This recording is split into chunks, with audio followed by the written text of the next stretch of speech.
সুপ্রিয় শিক্ষার্থীরা, কেমন আছো তোমরা সবাই? আমি আজকে কথা বলবো দুটো টপিক নিয়ে। আজকে আমি স্থিতিতে দ্বিতীয় ক্লাসে পদার্পণ করছি এবং দুটো টপিকের প্রথম টপিক হচ্ছে আধানের কোয়ান্টায়ন। আধানের কোয়ান্টায়ন না, আধানের নিত্যতা। তাহলে আমি আজকে কথা বলবো আধানের নিত্যতা নিয়ে। আধানের নিত্যতা। আচ্ছা, নিত্যতা বিষয়টা কি? এই নিত্যতার সাথে আমরা পরিচিত, যেমন শক্তির নিত্যতা ছিল আমাদের। তো নিত্যতা হচ্ছে শক্তি কখনো সৃষ্টি হয় না বা ধ্বংস হয় না, শুধুমাত্র অবস্থার পরিবর্তন ঘটে। অর্থাৎ গতিশক্তি বিভব শক্তিতে যেতে পারে বা বিভব শক্তি গতি শক্তিতে যেতে পারে, বা এই শক্তিগুলোর মধ্যে পরিবর্তন হতে পারে, কিন্তু কখনো নতুন করে কোনো শক্তি সৃষ্টি হয় না বা নতুন কোনো শক্তি ধ্বংস হয় না। এই ব্যাপারটাকে বলা হয় নিত্যতা। ঠিক সেরকম একটা বিষয় হচ্ছে আধানের নিত্যতা। অর্থাৎ কোনো একটা পরমাণুতে যে কটি ইলেকট্রন ছিল সে কটি ইলেকট্রন রয়ে যাবে, যে কটি প্রোটন ছিল সে কটি প্রোটন রয়ে যাবে। এটাই হচ্ছে আসলে আধানের নিত্যতা। ধরো এই হচ্ছে একটা বস্তু, বি হচ্ছে একটা বস্তু। এবার এ ও বি এর ঘর্ষণের ফলে তাদের মধ্যবর্তী স্থানে একটা ইলেকট্রন মুক্ত হলো। এই ইলেকট্রনটাকে কে টেনে নিয়ে যাবে? ধরো এ বস্তু, এই পরমাণুটি বি পরমাণু থেকে ইলেকট্রনকে বেশি আকর্ষণ করে, যার ফলে এই ইলেকট্রনটি এই পরমাণুর দিকে ধাবিত হবে এবং এ হয়ে যাবে নেগেটিভ চার্জ বিশিষ্ট অর্থাৎ এ মাইনাস, এবং বি হয়ে যাবে পজিটিভ চার্জ বিশিষ্ট অর্থাৎ বি প্লাস। তো প্রশ্ন আসতে পারে এই ইলেকট্রনটি কোত্থেকে এসেছে? এই ইলেকট্রনটি আসলে বি থেকেই মুক্ত হয়েছিল, কারণ এ ও বি দুটি পরমাণুর ঘর্ষণের ফলে, এ ও বি দুটি বস্তুর ঘর্ষণের ফলে সেই বস্তু থেকে ইলেকট্রন নির্গত হবে যে বস্তুর ইলেকট্রনের আসক্তি কম হবে। ওকে, একদমই সহজ। এ ও বি বস্তুর ঘর্ষণ হয়েছে এবং যার কারণে বি বস্তুর ইলেকট্রন আসক্তি মানে ইলেকট্রনের প্রতি টান এ থেকে কম ছিল, সেজন্য বি থেকে ইলেকট্রন বের হয়ে গিয়েছিল এবং ওই ইলেকট্রনটা এ টেনে নিয়ে গেছে। একদমই সহজ একটা বিষয়। তো গত ক্লাসে তোমাদের একটা প্রশ্ন ছিল যে ইলেকট্রনটি কোত্থেকে আসে। এবার আশা করি তোমরা এই উত্তরটা পেয়েছো। তো আমি তোমাদেরকে যে বিষয়টা বলতে চাচ্ছি সেটা হচ্ছে, এ বস্তুর যে কটি ইলেকট্রন ছিল সে কটি থাকবে, বি বস্তুর যে কটি ইলেকট্রন ছিল সে কটি থাকবে। যদি এদের ইলেকট্রনের পরিমাণ কম বা বেশি হয়, তার মানে এই নয় যে নতুন ইলেকট্রন সৃষ্টি হয়েছে বা ধ্বংস হয়েছে, ইলেকট্রন শুধুমাত্র ট্রান্সফার হয়েছে। এটাই হচ্ছে আসলে আধানের নিত্যতা। তাহলে আধানের নিত্যতা ব্যাপারটা কি? কোন একটি পরমাণুর মধ্যে যে কটি ইলেকট্রন ছিল বা যে কটি প্রোটন ছিল, সে কটি প্রোটন বা ইলেকট্রন বা নিউট্রন রয়ে যাওয়া, এটাই হচ্ছে আসলে আধানের নিত্যতা। অর্থাৎ আধান কখনো ধ্বংস হয় না বা সৃষ্টি হয় না, আধান শুধুমাত্র তার পার্টিকেল পরিবর্তন করতে পারে। এটাই হচ্ছে আমাদের আসলে আধানের নিত্যতা বিষয়টা। ওকে, এবার চলে আসি আমাদের কুলম্বের সূত্র। আচ্ছা, কুলম্বের সূত্র হচ্ছে মূলত দুটো আধানের উপরে। কুলম্বের সূত্র, এই সূত্রের সাথে আমরা সবাই পরিচিত মোটামুটি। কুলম্বের সূত্র 1785 সালে চার্লস অগাস্টিন কুলম্ব প্রদান করেন এবং তিনি ছিলেন একজন ফরাসি বিজ্ঞানী। তো এই ব্যাপারগুলো আমরা একটু মুখস্থ করে ফেলবো এমসিকিউর জন্য। তাহলে কুলম্বের সূত্রটা, ওর নাম হচ্ছে চার্লস অগাস্টিন কুলম্ব, এবং 1785 সালে আমাদেরকে একটি সূত্র প্রদান করেন। এটাই হচ্ছে আসলে কুলম্বের সূত্র। তবে একটু খেয়াল করলে কুলম্বের সূত্রের সাথে নিউটনের যে মহাকর্ষ সূত্র আছে তার একটি মিল খুঁজে পাবে।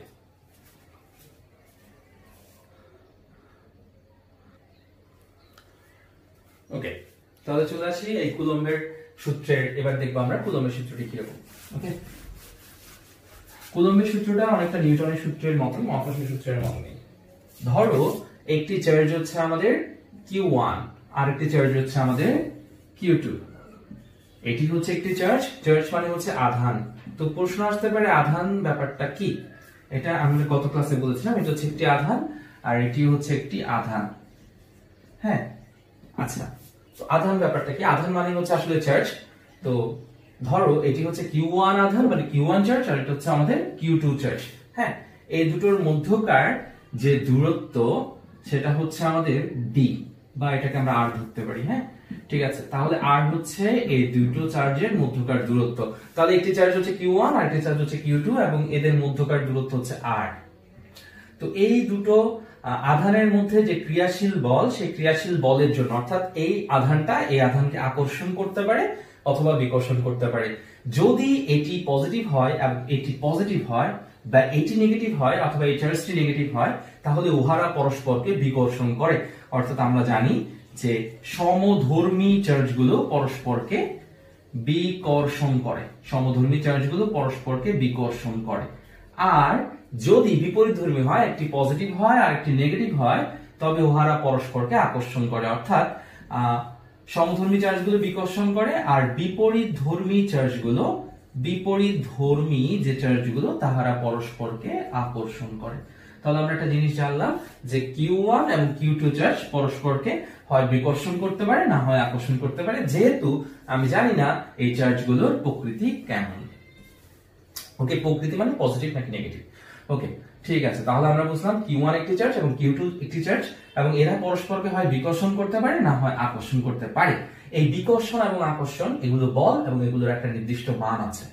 সেই মানের জন্যই আমাদেরকে কুলম্ব দুটো সূত্র দিয়েছে। প্রথম সূত্র, এই দুটোর মধ্যে যে আকর্ষণ বল হবে বা বিকর্ষণ বল হবে, সেই আকর্ষণ বা বিকর্ষণ বলের মান মানে F এর মান হচ্ছে এদের আধানদ্বয়ের মানের গুণফলের সমানুপাতিক। অর্থাৎ F সমানুপাতিক Q1 Q2। তাহলে এটাই হচ্ছে আমাদের কুলম্বের প্রথম সূত্র। দ্বিতীয় সূত্র হচ্ছে মধ্যবর্তী দূরত্বের বর্গের ব্যস্তানুপাতিক। আচ্ছা, মধ্যবর্তী দূরত্ব মানে হচ্ছে r, এটার বর্গ মানে হচ্ছে r স্কয়ার, আর যেহেতু ব্যস্তানুপাতিক বলছে তাই r 1/r স্কয়ার। তাহলে প্রথম সূত্রটা কি ছিল? দুটো আধানের মধ্যে ক্রিয়াশীল আকর্ষণ বা বিকর্ষণ বলের মান হচ্ছে আধানদ্বয়ের মানের গুণফলের সমানুপাতিক, অর্থাৎ F সমানুপাতিক Q1 Q2।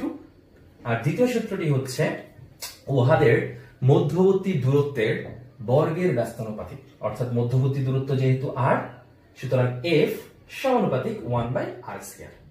ওকে, অর্থাৎ F ব্যস্তানুপাতিক r স্কয়ার। এবার এই দুটো সূত্রকে আমি একত্রে লিখব।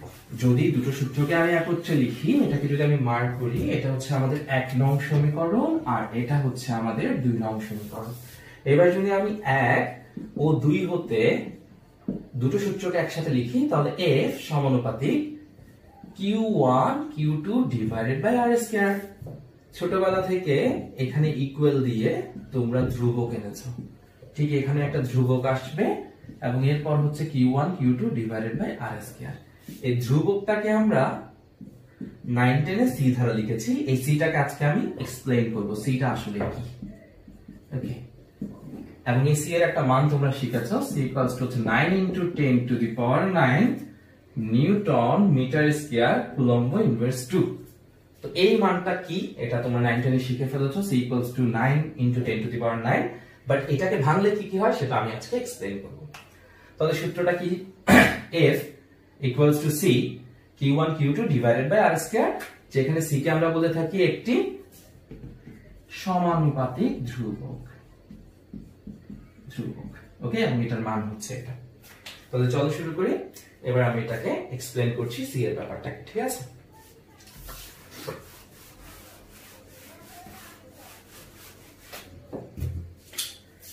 c দেখতে পাচ্ছ, এই যে c টাকে ভাঙলে হয় 1/4 পাই এপসাইলন। তাহলে এখানে নতুন একটা রাশি সম্পর্কে তোমরা পরিচিত হবে। আচ্ছা, এখানে একটা কথা বলে রাখি, সেটা হচ্ছে 9 × 10⁹, এটা শুধুমাত্র শূন্য মাধ্যমে।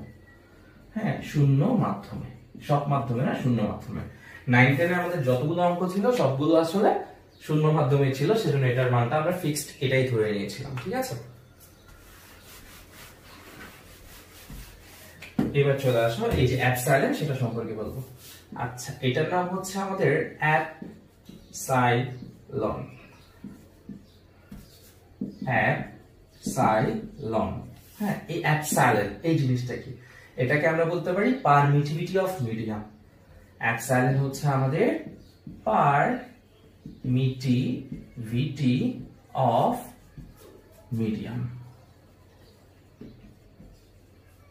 এটাকে বলা হয় মাধ্যমের ভেদনযোগ্যতা। তাহলে আমরা বুঝলাম এপসাইলন মানে হচ্ছে পারমিটিভিটি অফ মিডিয়াম, এবং এটা হচ্ছে মাধ্যমের ভেদনযোগ্যতা। তো এবার সাথে সাথে প্রশ্ন আসি গেছে, ঠিক আছে স্যার আমরা বুঝছি যে এপসাইলন এটা হচ্ছে পারমিটিভিটি অফ মিডিয়াম এবং এপসাইলন মানে হচ্ছে মাধ্যমের ভেদনযোগ্যতা। তাহলে মাধ্যমের ভেদনযোগ্যতা জিনিসটা কি? আচ্ছা, মাধ্যমের যে বিশেষ বৈশিষ্ট্যের কারণে, ধরো তুমি দুটো আধান নিয়েছো, হ্যাঁ, তো দুটো আধান নিয়ে এখানে একটা এক্সপেরিমেন্ট চলে গেছো, যেখানে আমি এখন তোমাদেরকে বোঝাচ্ছি, এখানে একটা এক্সপেরিমেন্ট করেছো, দেখেছো বল হচ্ছে 20 নিউটন। এরপর সেম এক্সপেরিমেন্টটা তুমি পানিতে নিয়ে গিয়ে করছো, তখন দেখছো বলের মানটা হয়ে গেছে 10 নিউটন। তাহলে তুমি এখানে দেখলা 20 নিউটন, পানির মধ্যে দেখছো 10 নিউটন, তাহলে এই যে 20 থেকে 10 হয়ে গেল, এটা কি সমান সমান নাকি চেঞ্জ হয়ে গেছে? আধান তো একই ছিল, দূরত্ব একই ছিল, কিন্তু এখানে এক ধরনের দেখাচ্ছে মান, পানির মধ্যে এক ধরনের দেখাচ্ছে। কারণটা কি? কারণটা হচ্ছে এখানে মাধ্যম চেঞ্জ হয়েছে, এটা হচ্ছে একটা মাধ্যম, পানি হচ্ছে আরেকটা মাধ্যম। মাধ্যমের যে বিশেষ ধর্ম, যার কারণে এই বলের মানটা, আকর্ষণ বা বিকর্ষণ বলের মানটা চেঞ্জ হয়, সেই বিশেষ ধর্মকেই বলা হয় আসলে মাধ্যমের ভেদনযোগ্যতা। তাহলে তোমাকে যদি প্রশ্ন করি মাধ্যমের ভেদনযোগ্যতা মানে হচ্ছে মাধ্যম ভেদ করে যাওয়ার যে ক্যাপাসিটি, সেটাই হচ্ছে আসলে মাধ্যমের ভেদনযোগ্যতা। তাহলে আমাকে আবার বলো মাধ্যমের ভেদনযোগ্যতা জিনিসটাকে আমার সাথে সাথে একবার মনে করে ফেলো। অর্থাৎ কোন একটা মাধ্যমের বিশেষ যে বৈশিষ্ট্য, কোন একটা মাধ্যমের যে বিশেষ বৈশিষ্ট্য, সেটাকে বলা হয় আসলে পারমিটিভিটি অফ মিডিয়াম, আর এটাকে বলা হয় মাধ্যমের ভেদনযোগ্যতা। আশা করি তোমরা বুঝতে পেরেছো। তো এবার চলে আসো শূন্য মাধ্যমের জন্য এই যে মানটা, এটা নির্দিষ্ট করা। বিভিন্ন মাধ্যমের মানটা বিভিন্ন ধরনের হয়, শূন্য মাধ্যমে একটা, পানিতে একটা, বায়ুতে একটা, হ্যাঁ, তবে শূন্য মাধ্যমের জন্য এই মানটা না নির্দিষ্ট করা। তো শূন্য মাধ্যমের ক্ষেত্রে, শূন্য মাধ্যমে আমরা এটার যে মানটা জানি, হ্যাঁ, সেটা হচ্ছে এপসাইলন ইকুয়ালস এপসাইলন নট বলে থাকি আমরা, যেহেতু জিরো মানে শূন্য মাধ্যম, তাই এটাকে বলা হয় এপসাইলন নট। এটা হচ্ছে পারমিটিভিটি অফ জিরো মিডিয়াম, অর্থাৎ শূন্য মাধ্যমের ভেদনযোগ্যতা। এবং এটা একটা নির্দিষ্ট মান আছে, সেটা হচ্ছে 8.854 ইন্টু 10 টু দি পাওয়ার -12। কেমন? আর এককটা কি হবে বলো? সেম এককটা যেটা লিখেছো তার উল্টোটা, অর্থাৎ newton inverse 1, metre inverse 2, coulomb square. এটা কেন উল্টাটা সেটা আমি একটু পরে বলছি, হ্যাঁ। আচ্ছা, এটা আমি বুঝিয়ে দিব। তাহলে শূন্য মাধ্যমের জন্য এই মানটা আমরা পেয়েছি ফিক্সড, ঠিক আছে। এই মানটাকে যদি এখন এখানে তুমি ড্রপ করো, তাহলে সি এর মানটা তুমি পেয়ে যাবে, মানে শূন্য মাধ্যমের জন্য সি এর মানটা তুমি পেয়ে যাবে 1/4 পাই এপসাইলন নট, অর্থাৎ এটাকে যদি তুমি সি নট বলো শূন্য মাধ্যমের জন্য, এবং মানটা যদি ড্রপ করো 1/4 into 3.1416 into 8.85 into 10 to the power -12, তাহলে তুমি সেম মানটাই পেয়ে যাবে, অর্থাৎ 9 ইন্টু 10 টু দি পাওয়ার 9। ওকে, তাহলে এটাই হচ্ছে আমাদের মূল মান, এবং একক ছিল newton metre square C inverse 2, ঠিক আছে। এটা ছিল আমাদের মূল ব্যাপার, যে সি নট এর মান এবং এপসাইলন নট এর মান। তবে এগুলো কিন্তু অবশ্যই শূন্য মাধ্যমে, কেমন? আচ্ছা, তাহলে এবার শূন্য মাধ্যমের পরে এককগুলো সম্পর্কে একটু আমি বলবো। এবার চলে আসি একক। একক সম্পর্কে একটা ক্লিয়ার কনসেপ্ট তোমাদের থাকতে হবে। ধরো আমরা যে সূত্রটা শিখেছি সেটা হচ্ছে F equals to 1/4 pi epsilon Q1 Q2 divided by R square। তো এখান থেকে আমি একটা কাজ করব, সেটা হচ্ছে আমি এটাকে প্রথমে তো সি ধরেছিলাম, রাইট? প্রথমে সি এর একক বের করব। এখন দেখাচ্ছি তোমাকে আমি সি এর একক। দেখো, বা সিটাকে রেখে দাও, সিটাকে যদি রেখে দাও তাহলে আর স্কয়ার এটার সাথে গুণ হবে, অর্থাৎ এটা হয়ে যাবে f r square equals to c q1 q2। বা সিটাকে রেখে দাও, এটার নিচে এটাকে নিয়ে আসো, অর্থাৎ বিষয়টা হয়ে যায় f r square q1 q2। এবার এককগুলো শুধু ড্রপ করো। f এর একক কি? নিউটন। r এর একক কি? Metre square. আধানের একক হচ্ছে কুলম্ব, তাহলে এটা একটা কুলম্ব, একটা কুলম্ব, দুইটা কুলম্ব মিলে হয়ে যায় কুলম্ব স্কয়ার। তাহলে সি এর যে এককটা সেটা হচ্ছে newton metre square coulomb square. তো এটাকে যদি আমি অর্গানাইজ করে লিখি, নিউটন রেখে দিলাম, মিটার স্কয়ার রেখে দিলাম, আর এটা কুলম্ব স্কয়ার ছিল, এটা নিচে ছিল, দ্যাটস ওয়াই এটাকে লিখলে সি ইনভার্স 2 অর্থাৎ টু দি পাওয়ার -2। ইনভার্স 2 জিনিসটা অশুদ্ধ, হ্যাঁ, তো এটা আসলে সি টু দি পাওয়ার -2 হবে। ঠিক আছে, তাহলে আমরা সি এর একক পেয়ে গেছি newton metre square C inverse 2। Okay, ঠিক আছে। এবার চলে আসো এপসাইলন এর একক নির্ণয়। আবার এপসাইলন কি? এপসাইলনের একক। এটা কিভাবে নির্ণয় করব দেখো, আমরা জানি c equals to 1/4 pi epsilon, যেটা এখন বললাম। তো আমি যদি এপসাইলনকে ট্রান্সফার করে ফেলি তাহলে থাকে 1/4 পাই c। পাই এর তো কোনো একক নাই, 4 এর তো কোনো একক নাই, তাহলে বিষয়টা হচ্ছে epsilon equals to 1/4 pi c, অর্থাৎ 1/c, মানে এপসাইলনের একক হচ্ছে c এর এককের উল্টো একক। তাহলে c এর একক যদি এটা হয় তাহলে এপসাইলনের এককটা বলে ফেলো কি হবে, এটার এককের উল্টা। এটা নিউটন ছিল, এখানে করে দাও নিউটন ইনভার্স। এটা মিটার স্কয়ার ছিল, এটাকে করে দাও মিটার টু দি পাওয়ার -2। এটা c ইনভার্স 2 ছিল, এটাকে করে দাও c স্কয়ার। তাহলে আমরা পেয়ে গেছি এপসাইলনের একক। তাহলে এটাই হচ্ছে আসলে কুলম্বের একক, এবং এপসাইলন যে c ধ্রুবক একক কি আর এপসাইলন এককটা কি সেটা। তাহলে এপসাইলনটা কি ছিল? এটা হচ্ছে permittivity of medium, permittivity of medium. Okay, তাহলে আসো আমরা এতক্ষণ পর্যন্ত সূত্রটা শিখেছি এবং সূত্রটাকে আমরা একটু লিখি। এবার আমরা দেখি এতক্ষণ পর্যন্ত শিখেছি দুটো আধানের মধ্যে যে কুলম্ব বল কাজ করে F, সেটা হচ্ছে 1/4 pi epsilon Q1 Q2 divided by R square. একটা আধান Q1 আর একটা আধান Q2, মাঝখানের দূরত্ব R। ওকে, আর এই মাধ্যম, এখানে যে মাধ্যমটা ব্যবহার করেছি তার পারমিটিভিটি হচ্ছে এপসাইলন। তো এপসাইলন থেকে আবার আমরা বের করেছি দুটো জিনিস, সেটা হচ্ছে এপসাইলন নট, এটা হচ্ছে জিরো মাধ্যমের জন্য, মানে শূন্য মাধ্যমের জন্য, অর্থাৎ এটা হচ্ছে আমাদের পারমিটিভিটি অফ জিরো মিডিয়াম, এবং এটার কিন্তু একটা ফিক্স মান ছিল। মানটা কি? 8.854 ইনটু 10 টু দি পাওয়ার -12, এবং এককটা আমার সাথে সাথে বলে ফেলো, newton inverse metre to the power -2 c square.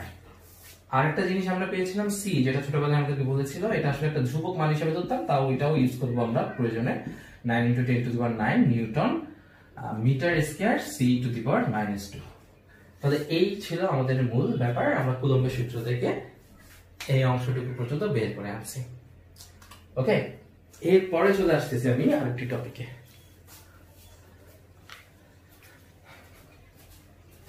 ওকে, তাহলে চলে আসো এরপর আরেকটি টপিকে।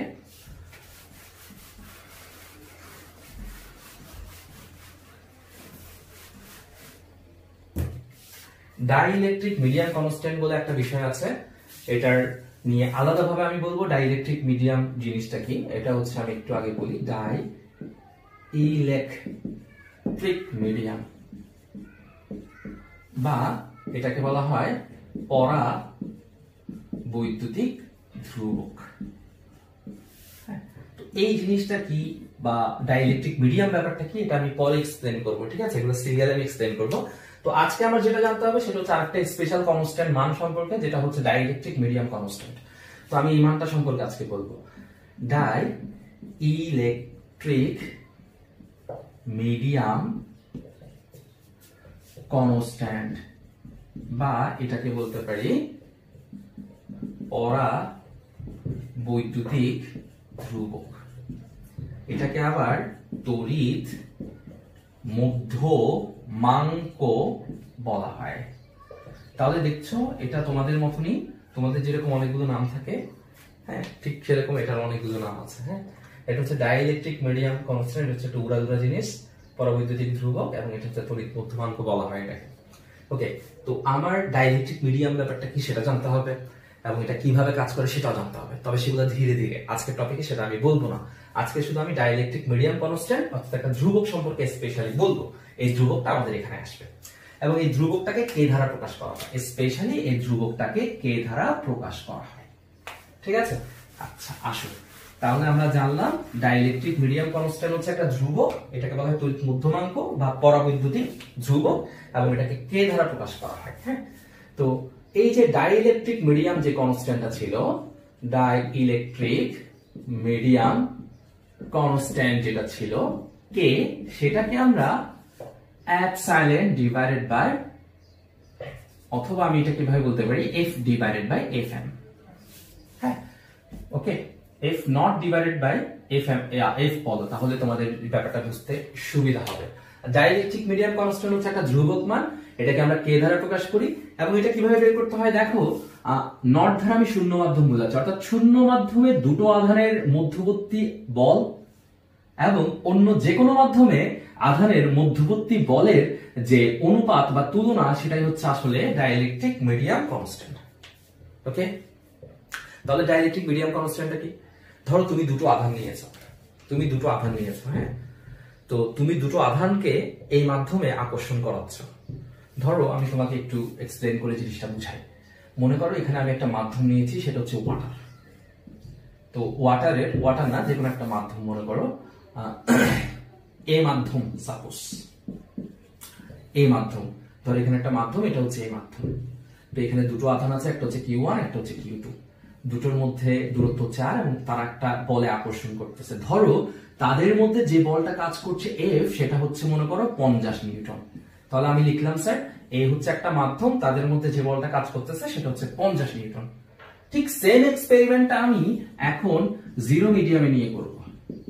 জিরো মিডিয়াম, আধান দুইটা সেম থাকবে, একটা হবে Q1 আর একটা হচ্ছে Q2, ডিসটেন্স r থাকবে।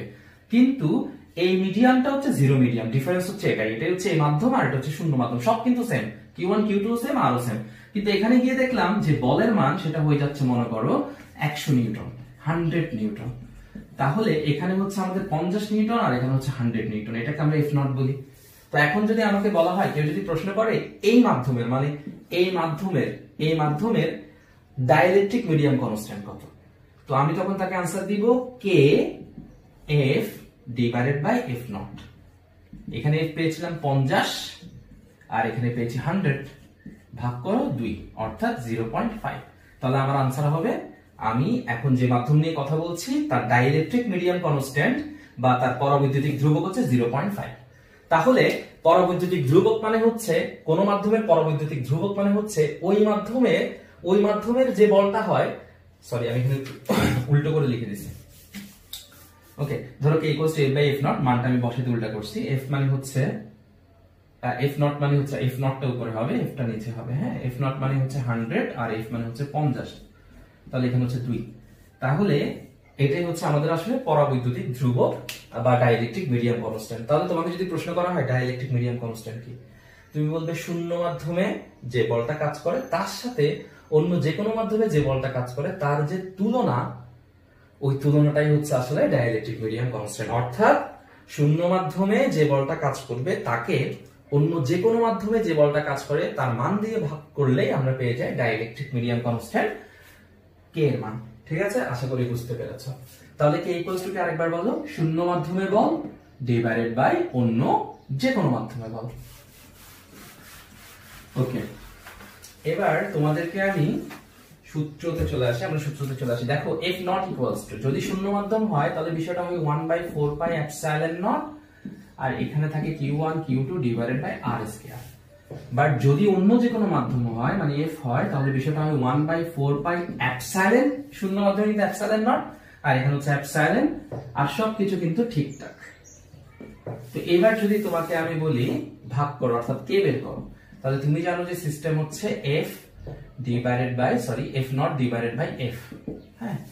তাহলে এবার মানটা বসায় দাও, F নট এর মান কি এটা, তো এটা যদি বসায় দাও 1/4 pi epsilon naught Q1 Q2 divided by r square, আর এখানে যদি মানটা বসাও 1/4 pi epsilon Q1 Q2 divided by r square, এটা কাটাকাটি চলে যায়। আর এটাকে যদি উল্টাই ফেলো, এখানে এপসাইলন বসবে, এটাকে যদি উল্টাই ফেলো তাহলে বিষয়টা হয়ে যায় এই জিনিসটা এবং এই জিনিসটা যদি উল্টাই ফেলো তাহলে 1/4 পাই এপসাইলন নট, উল্টে গেলে এটা হয়ে যাবে 4 পাই এপসাইলন 1, 4 পাই কাটা, তাহলে বিষয়টা হয়ে যায় এপসাইলন থাকে উপরে, এপসাইলন নট থাকে নিচে, আর এখানে থাকে কে। তাহলে ফাইনালি আমি পাই গেছি কে ইকুয়ালস টু হচ্ছে আমাদের epsilon divided by epsilon naught, সুতরাং epsilon equals to epsilon naught K. তাহলে আমরা পাই গেছি epsilon equals to epsilon naught K, আরেকটা সূত্র, এবং এখানে কে হচ্ছে আমাদের ডাইইলেকট্রিক মিডিয়াম কনস্ট্যান্ট। ওকে,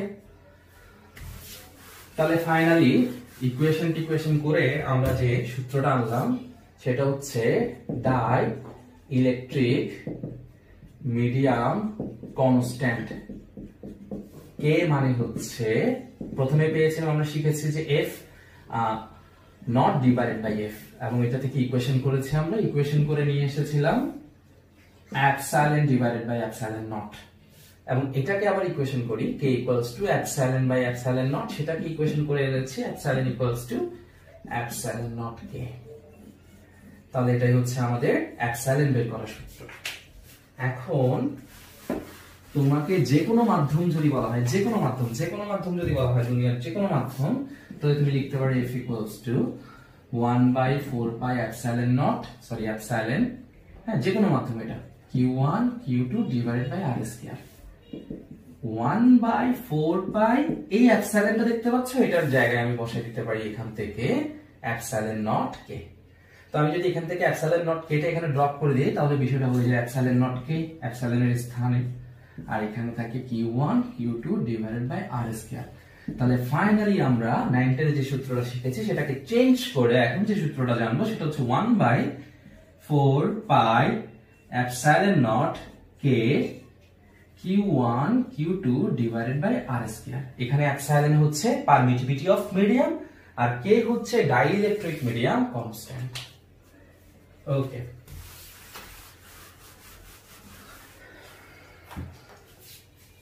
বায়ুর ক্ষেত্রে, স্পেশালি বায়ুর ক্ষেত্রে আমাদের যে মাধ্যম মানে বায়ু মাধ্যমের ক্ষেত্রে বা বাতাসের ক্ষেত্রে এই যে কের মানটা না, এটা হয় 1.00 সামথিং, ওটাকে আমরা 1 ধরতে পারি।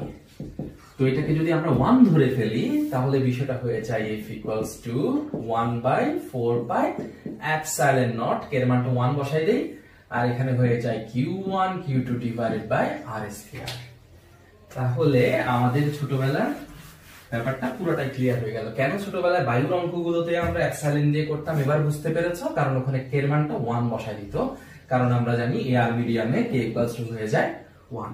তাহলে আমরা ফাইনালি সূত্রটা শিখে ফেললাম, কুলম্বের সূত্র, এবং সূত্রের মূল সূত্রটা কিন্তু হচ্ছে f equals to 1/4 pi epsilon naught K q1 q2 divided by r square. অথবা আমি চাইলে এটা লিখতে পারি, অথবা লিখতে পারি f equals to 1/4 pi epsilon q1 q2 divided by r square. Clear? আশা করি তোমরা বুঝতে পেরেছো। তো আজকে যে টপিকটা সম্পর্কে আমি পুরোটা বলেছি, কুলম্বের সূত্রের ব্যাপারগুলো, আরো অনেক এখানে অ্যাডাপ্টেড টপিক আছে, অনেকগুলো ডিটেইলস আছে, যেগুলো হচ্ছে চুইংগামের মতো, তুমি টানলে একটার পর একটা বেসিক আস্তে আস্তে বড় হতে থাকবে। তো অবশ্যই তুমি ক্লাসগুলো করে ফেলবে, করে অবশ্যই আমাকে হোমওয়ার্ক আকারে ক্লাসগুলো দেখাবে, ঠিক আছে?